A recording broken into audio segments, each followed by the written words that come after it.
Well, first of all, the actual location of Sugartown, Queens was really specific to me because it's my very first modern story. That sounds crazy, but everything else I've has been set historically. So this was the very first time that was set in now, and I felt I wanted to tell a modern South African story about what it's like to live the way most people live in South Africa, which is on the margins of things. So I chose Sugar, and Sugartown doesn't exist, but it's interesting because South Africa is full of places that don't exist on the map, but are made by people. Like, so they, suddenly there's a little township here, doesn't really have a name. Someone comes up with a name.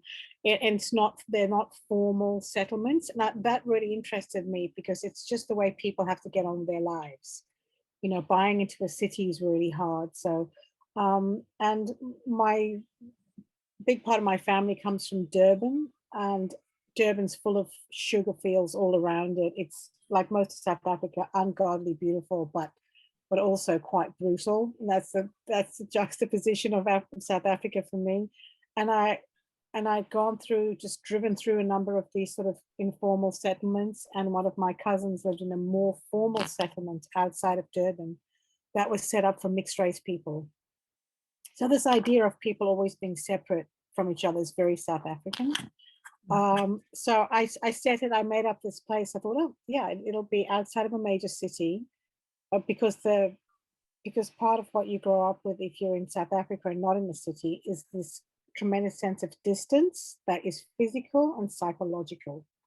So you are distant from the town, but you're also distant by many, many other things.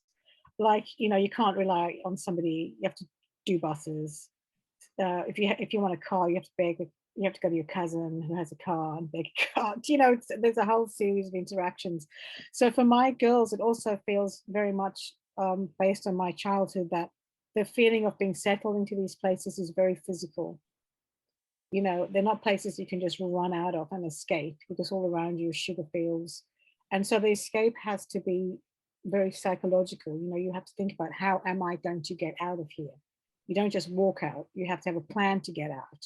And this is the girls are, in a sense, at the very, very beginning, they're very much stuck here in this place where there's dirt and there's grime and there's sunshine and just everything. To me, I put everything that I remember from my growing up in Southern Africa into this, which is just this like awful, you go from one terrible thing, seeing somebody, lying on the footpath with blood coming out of their head, to turning a corner and, there's sunshine and there's the rain shadow, and it's just, it breaks your heart.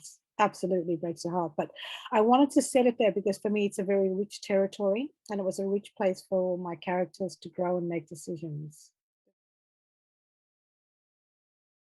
I think it's really, really important. But I think the first and most crucial thing about reading, and what makes it an actual form of magic, is that you can read anything and you can become that character.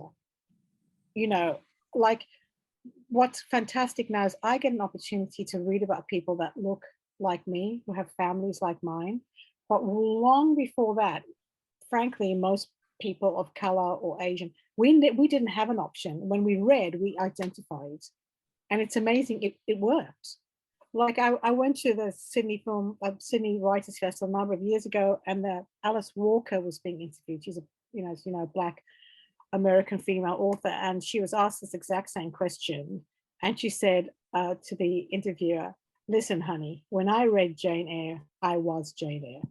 And I just thought, bam, that just tells you everything you need to know about reading. That is its power. But I must admit to a particular sense of just deep and personal delight in seeing myself. It might be narcissistic, I don't know, but I remember picking up a crime novel called Devil in a Blue Dress by Walter Mosley. And I read it and I thought, I know these people. It was a different feeling to completely identifying with a character. That they're part of the same, I think they're part of the same universe. And I don't think those universes should be separated. I don't believe that only, because where does that, I don't believe that only Black people can tell Black stories, only white people can tell white stories. We're all human. And this kind of notion that our skins make it historically it's made us have different stories, but I think we have the ability up here because we're all human to share those stories. It's just that now people of color or from Asian backgrounds, we get a chance to tell our stories in our own skins, which is actually kind of a powerful and wonderful thing. It's just that I just hope that people, that general readers who are used to seeing themselves, will understand and take the chance to read something different and then see themselves, shockingly see themselves there too. Because that humanity, that bridge is just, we're all on it. We're all on it. We just happen to be slightly different colors. And now I'm really interested in that notion that the whole idea of race is just like a bit of a fraud, actually. And it doesn't really exist because if it did, we'd never be able to cross over. We'd never be able to fall in love with other people. Um, so I think it's super important, but I think the real magic in reading is actually in the reading, in picking up something. And yes, I've picked up books and gone, I don't want to spend time with that person. But that's a personal preference, you know. So, and I love it. And I love that. Uh, just a sort of long way around. But one of the things that happens is if you're a non-white person, you're given a chance to do this, to tell stories. One of the first things you do is you have this tremendous pressure that I can only speak for myself. You find this tremendous pressure on you to be true to all the things that have wounded your community. So what I find is that a lot of places, there's just a lot of trauma dialogue. And I think it's really important to balance that trauma dialogue with our ability to have survived it and come out and be able to tell our own stories. Because I feel a little bit like sometimes when I'm reading trauma dialogue, I just think, I've been there. And I was always fascinated by my mother absolutely loving the series of crime books that in South Africa. It was a Black woman detective and it was written by a white Scottish man. And my mother couldn't care less. She wanted to see a Black woman owning it. She didn't want to see any trauma. She wanted to see this clever Black woman just working everything out. Who wrote it? She didn't care. It just gave her such delight. So, I mean, I feel it's a really complicated thing, but I am happy to be here for the change. That switch over. I'm so happy because we have just, there are just so many stories and we're all human, and I love that I can pick up, you know, an indigenous story for us from Australia. I love that I can read something from Iceland. Oh, we're so blessed. We're so blessed for choice now. You know, bring it on. Bring it all on. Yeah, I love it. You get a chance really to do is to empathize outside of your own experience, to have somebody else experience given to you, and to you know, to even you know, one of my favorite other books is a Diary of Real Life Indian, and it was funny. It was tragic and funny about what it is to be coming from the reservation and going into town to do your high school, and it didn't shy away from how brutal the bringing up was in that community. I love that. You don't have to defend your community. Your community can be wrong. And it's really important that if your community is wrong, we say so. We point that out. We don't have to be defensive. I don't need you to love me. You know, I don't need a white person to go, no, those black people sure know how to really rock. We're as confused as everyone else. So I love the fact that we get to get messy and that everyone else can read that and go, oh, that mess is a human thing. How did they sort it out? Find that really fascinating thing for me when I was in early high school. I'm from a very Baptist mission family, you know. And I loved when I was reading Jane Eyre, where Jane's relationship with religion is never baby in or the bathwater. Do you know what I'm saying? It's she questions it, she finds it utterly stupid, but she believes it.